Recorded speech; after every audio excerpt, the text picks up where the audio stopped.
මේ දවස්වල ටෙක් ගැන ඇත්තටම කතා කරන නිසා මටත් දෙයක් කියන්න හිතුණා මගේ පෞද්ගලික ජීවිතේ මම ලබපු අත්දැකීමක් එක්ක.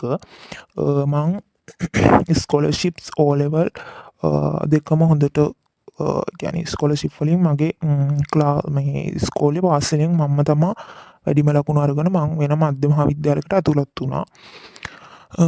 ඒ වගේම O levels වලින් A9 ගත්තා මං. A9 අරගෙන ෆිසිකල් සයන්ස් ස්ට්‍රීම් එකෙන් තමා ඒලෙවල්ස් කරේ. ඒලෙවල්ස් කරා ගැන කම්බයින් මස් කරේ.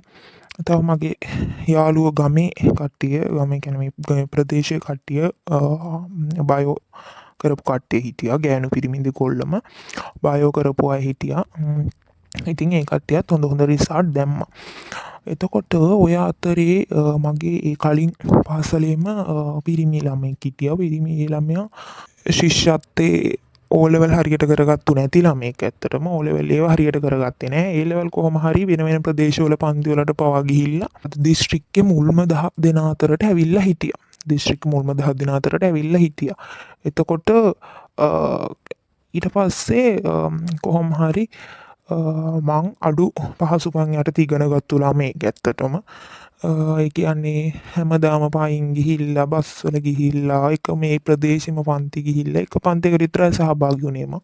එයින් පස්සෙලා මං BBC තමා මං මැත්ස් වලින් ගත්තේ.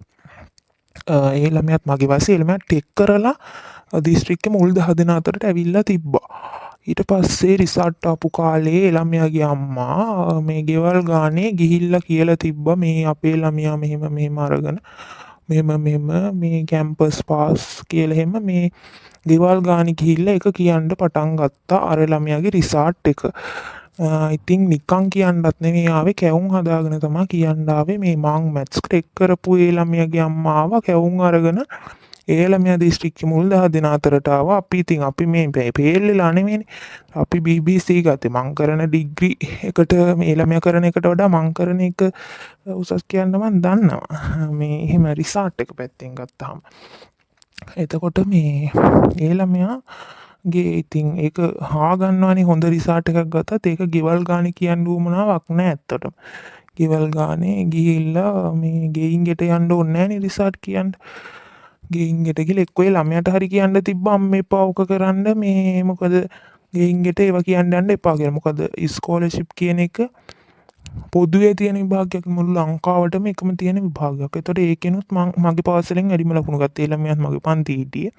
ඊට පස්සේ මේ O level වලත් එකම කට්ටිය ඔක්කොම එක විදිහට කරගන්න එකෙන් ඒකනොත් මං A9 ගත්තා මුළු ගමෙන්ම. ඉතින් ඒ ලෙවල් වලට මං වෙන සබ්ජෙක්ට් එකක් කරේ ගොඩක් කියන්නේ ඒ ලෙවල් වලට තමයි මට අඩුම පහසුකම් තිබ්බේ. සිග්නල් කේස් තිබ්බා. පන්ති වල හරියට යාළුවෝ පවා නෝට් දුන්නේ නැති අය හිටියා. නැතිම තරම් මං ෆස්ට් එක කරේ අවුරුදු 1.5කින් විතර. අවුරුදු හරිනම් 3 2.5 විතර තියෙනුනේ. මං 1.5කින් වගේ තමයි කරගත්තේ. ඉතින් මේ ඊට පස්සේ ඒ ළමයි ඉතින් වෙන වෙන ප්‍රදේශවල පන්ති ගිහිල්ලා ලොකු වාහනවල ගිහිල්ලා අන්තිමේදී අපේ ගෙවල් වලට ආවා ඒවා දීලා යන්න. ඉතින් මේ එතකොට ඒ ලෙවල් ගත්තාම ඒ ළමයා කරේ වෙන විෂය ධාරාවක්. මං කරේ වෙන විෂය ධාරාවක්. මං කරේ සයන්ස් ඒ ළමයා ටෙක් කරේ. ඉතින් ඒ ළමයාගේ අම්මා ටෙක් සහ සයන්ස් කම්පෙයාර් කරලා අපේ ගෙවල් වල ආව කැවුම් දීලා යන්න. මෙහෙමයි මේන් අපේ ළමයා මෙහෙම ගත්තා කියලා මුළු ගමටම කැවුම් බෙදුවා. ඒ ළමයා ටෙක් කරලා දිස්ත්‍රික්කේ මුල් 10 දෙනා අතරට ආවා කියලා. ඒ ළමයාගේ තව ඔහොම ඉන්නකොට ඉතින් මුළු ගමටම දැන් ඒවා කියනවා.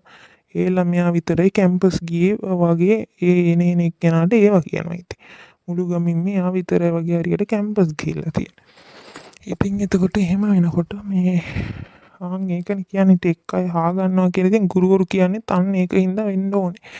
ඉතින් සතුට සමරීම කියන එක වෙනම දෙයක්. ඒක තමන්ගේ පවුලේ අය එක්ක සමර ගන්න එක වෙනම කතාවක්. මුළු ගමටම බෙදලා නිකන් ඒක පල් වෙන එක හරි නෑ කියලා හිතනවනේ ඉතින් ඕන කෙනෙක්ට.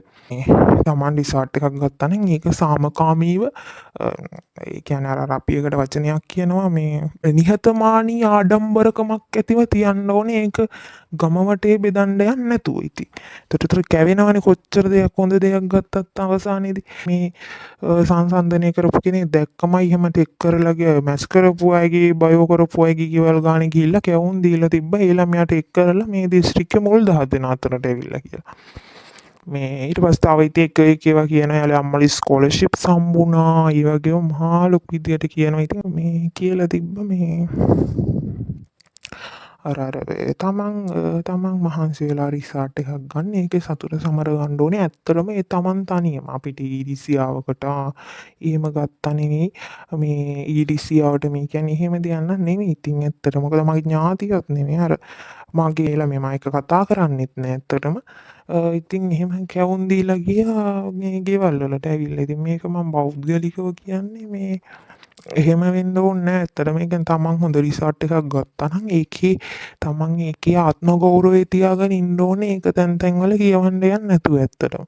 එතකොට ඒ ගත්ත එකකින් ඇත්තටම පළක් වෙන්නේ නෑ නේ. එහෙම නේ. ඒ කියන්නේ ටෙක් කරලා දිස්ත්‍රික්කයේ මුල් 4ට ඇවිල්ලා මේවා අපි මේ සයන්ස් කරපු ළම අපි ගොඩක් මහන්සිලානේ. ඇත්තට මේ සයන්ස් කරන කෙනෙක් දන්නා S3ක් දාගන්නත් ගොඩක් අමාරුයි. කියන්නේ කොච්චර කරගත්තත් ගොඩක් අමාරුයි කියන දන්න. ඉතින් මං BBC ගත්තේ මේ BBC අරගෙන මේ එළම ඉතින් ආවා එයා ඒ 2B හරි ඔහොම කොහොම හරි ඉතින් එහෙම අරගෙන දිස්ත්‍රික්කේ මුල් 10 දෙනා අතරට ආවා කියලා මං මෙතන රෑන්ක් එක කියන්නේ නැහැ. ඒ නිසා දිස්ත්‍රික්කේ මුල් 10 දෙනා අතරට ආවා කියලා. ඉතින් එහෙම කැවුම් එහෙම බෙදන්න ඇවිල්ලා තිබ්බා. ඉතින් ඒ වගේ නිකන් ඕන්ඩි වැඩ කරන්න එපා. ඉතින් කවුරු හරි එහෙම කියන්නේ තමන්ගේ ආත්ම ගෞරවයක් තියෙනවනේ. ඒ කියන්නේ ගෑනු හෝ වේවා පිරිමි හෝ වේවා ඒ විදියට තමන්ගේ ආත්ම ගෞරවයක් තියාගෙන ඉන්න ඕනේ. ඒ කියන්නේ මේ වගේ දේවල් වෙනවා. ඒකයි මම මේ කිව්වේ.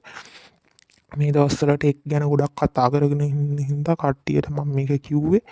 මේ ඉතින් එක මේ අර අපි ඉරිසියාවට කීවා කියලා එහෙම ගණන් ගන්න එපා. ඉරිසියාවකට නෙමෙයි. ඉතින් ඉරිසියාවක් වෙන්න දෙයක් නැහැ. එළමයා ටෙක් කරේ මං මේ ෆිසිකල් සයන්ස් මං කරේ එළමයා එක්කමයි කිසිම ඉරිසියාවක් නැහැ. මං කියන්නේ ඒ වගේ නිකන් ඒ ටෙක් කට්ටිය හා ගන්නවා. ඒ වගේ කියන්නේ ඒක තැන් වල කියන්න යනවනේ. මගේ අයියාගේ එක පන්ති හිටපු ළමයෙක් එයාලා රිසාර්ට් ආපු දවසේ එයාගේ අම්මා ත්‍රිවිල් එකක් කතා කරගෙන ණයට ඒ කියන්නේ අර මේ ටැක්සි එකක් කතා කරගෙන උදේ පාන්දර ගෙවල් ගානේ ගිහිල්ලා තිබ්බා මේ ඕ ලෙවල් රිසාර්ට් එක කියන්නේ. ඉතින් මෙහෙමයි අපේ ගෙදරට තව ත්‍රිවිල් එකේ මෙහෙම ඉතින් මේ වගේ නිකන් ගොම්පාට් වැඩ කරන්න එපා. කොච්චර ළමයා මහන්සි වෙලා ගන්න උනත් නිකන් දෙමව්පියෝ උඩ බයින්නවා සමහරු. ඒ වගේව නිකන් ඇත්තටම අවුල් මේ ඒ ළමයා මේ ඉතින් ඒ අයියාගේ වයසේ ඒ ළමයාත් ඒ කියන්නේ අයියා ගෙවල් වටේ ගියපු ළමයාට වඩා එකක් ඒ කියන්නේ 8යි B1යි ඒ ළමයා ඒ 9ක් දොහෙද අරගෙන එක ගේ වටේ කියන්න ගියා ත්‍රිවිල් එකකුත් කුලියකට අරගෙන.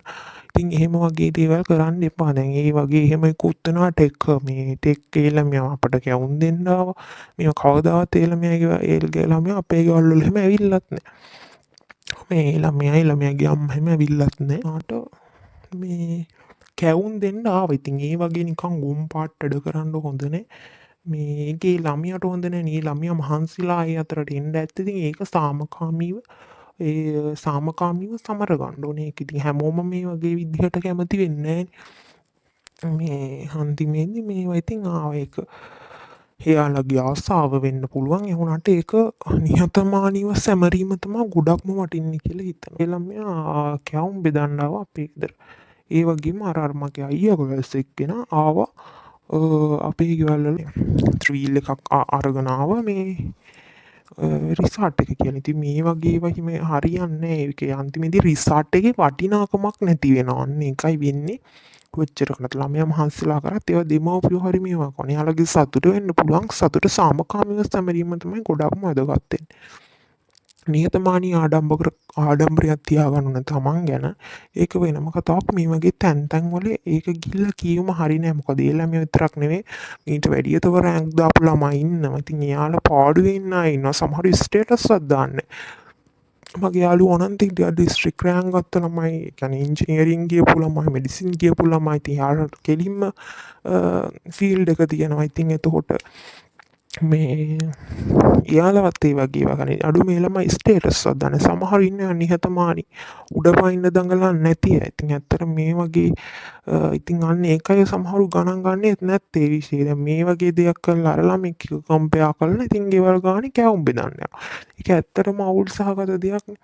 තමන්ගේ සතුට වෙන්න පුළුවන් එක සාමකාමීව සමර ගන්නයි ඕනේ. සමහර දැන් කවුරු හරි කියන්න පුළුවන් ඒ ළමයා මේ ශිෂ්‍යත්වෙත් ෆේල් වෙලා ඕ ලෙවල්වත් හරියට නැතුව ඒ ලෙවල් කරගත්තු එකට සතුටු වෙන්න කියලා. ඒ වුණාට කවුරුත් බලෙන් කියන්නේ ශිෂ්‍යත්වෙ ෆේල් වෙන්න ඕ ලෙවල්ස් ෆේල් වෙන්න ඒ ලෙවල්ස් ෆේල් වෙන්න කියලා එහෙම බලෙන් කියන්නේ නැහනේ. ඔයා අනිවාර්යෙන් පාස් වෙන්න කියලා එහෙම බල කරන්නේ නැහනේ. තමන්ට කැමති නම් තමන්ට දක්ෂතාවය තියෙනවා නම් තමයි ඒක කරගන්නේ ළමයි. ඉතින් කවුරුත් කියන්නේ ෆේල් වෙන්න කියලා අර දෙක. ඉතින් එයා අපි තුනම පාස් වුණා හොඳට. එයා එකෙන් එකයි ඒ තුනෙන් එකයි ඒ ළමයා කරගත්තේ. ඉතින් කවුරුහරි එහෙම කියන්න පුළුවන් මේ යා ෆේල් වෙලා අර කරගත්තනේ ඒකට සතුටු වෙන්න කියලා. ඉතින් අපි තුනම හොඳට කරගත්තු අය. ඉතින් මේ ඒ වගේ එහෙම ළමයි ඉන්න තැනකට ඒ වගේ නිකන් පහත් මානසිකත්වයක් ඇති වැඩ කරන්න එපා කවුරුත්ම. කියන්නේ එහෙම හරි නෑනේ. ඒ වගේ දේවල් කරන එක. ඒකයි කිව්වේ මට මේක මගේ පෞද්ගලික ජීවිතයේ ලැබපු අත්දැකීමක් එක්ක තමයි මම මේක මට කියන්න හිතුනේ. මේ දවස්වල ටෙක් විෂය ගැන මේ කතිකාවක් යනවා එක එක ඒවා එක එක විදිහට කියනවා ඒකයි මට මේ කියන්න හිතුනේ.